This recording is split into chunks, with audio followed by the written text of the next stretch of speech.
ஏக இறைவனாம் அல்லாஹ்வின் திருப்பெயரை கொண்டு ஆரம்பம் செய்கின்றேன்.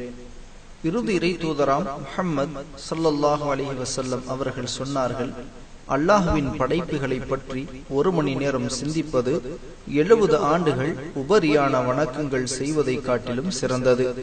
அதன் அடிப்படையில் நாம் ஒவ்வொரு வாரமும் அல்லாஹ்வுடைய படைப்புகளின் அதிசயத்தை பற்றி பேசி வருகிறோம்.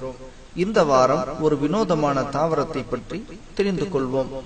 தாவரத்தை மனிதர்கள், மிருகங்கள், பறவைகள்னு பலரும் சாப்பிடுகிறோம்.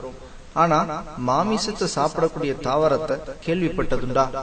இந்த தாவரத்தை அறிவியல் அறிஞர்கள் ஃபிளஷ் ஈட்டர்ஸ் என்றும் கார்னிவரஸ் பிளான்ட்ஸ் என்றும் அழைக்கிறாங்க. நம்முடைய பாசையில சொல்வதாக இருந்தா இதை நான்வெஜ் பிளான்ட் சொல்லிக் கொள்ளலாம்.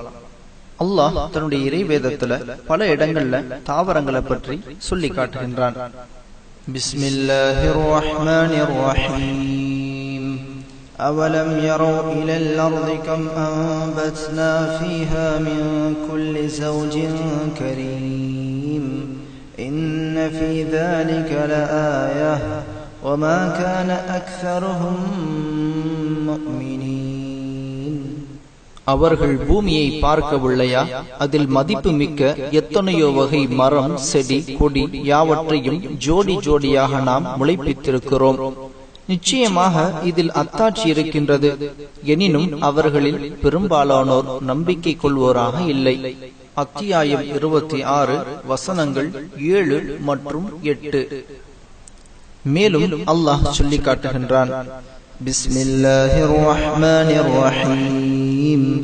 அஃபரஐதும் மா தஹ்ருஸூன் அஅன்தும் தஸ்ரஊனஹு அம் நஹ்னு ஸாரிஊன். பூமியை உழுது நீங்கள் பயிரிடுகின்றதை கவனித்தீர்களா? அதனை நீங்கள் முளைக்கச் செய்கின்றீர்களா அல்லது நாம் முளைக்கச் செய்கின்றோமா? அத்தியாயம் 56 வசனங்கள் 63 மற்றும் 64. உதாரணத்திற்காக 2 வசனங்கள் மட்டும் இங்கே சொல்லி காட்டப்பட்டது. இதை போன்ற வசனங்கள் குர்ஆனில் நிரம்பி கிடக்கின்றது. கண்ணியமான சகோதர சகோதரிகளே, இந்த மாமிசத்தை சாப்பிடக்கூடிய செடி எப்படி மாமிசத்தை வேட்டையாடுதுன்னு சொல்லி இப்ப நீங்க பாத்துக்கிட்டு இருக்கீங்க. தன் மேல உட்காரக்கூடிய பூச்சிகளை பசை போன்ற திரவத்தை சுரப்பதின் மூலம் கைது செஞ்சு தன் வசப்படுத்தது. அந்த பூச்சிகள் தப்பிக்க முயற்சி செய்ய துடிக்கும் போது இதனுடைய சென்சார்கள் உஷாராகி இரை தப்பித்து போக முடியாதபடி பாதுகாப்பு அதிகப்படுத்தது. இந்த தாவரங்கள்ல மாட்டிய இரைகள் தப்பிக்கிறது அவ்வளவு சுலபமான விஷயம் இல்லைங்க.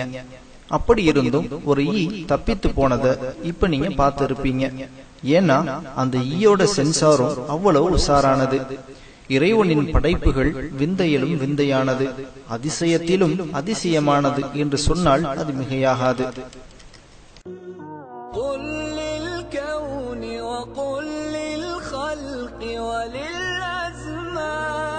كم تهنأ فؤادك يملأ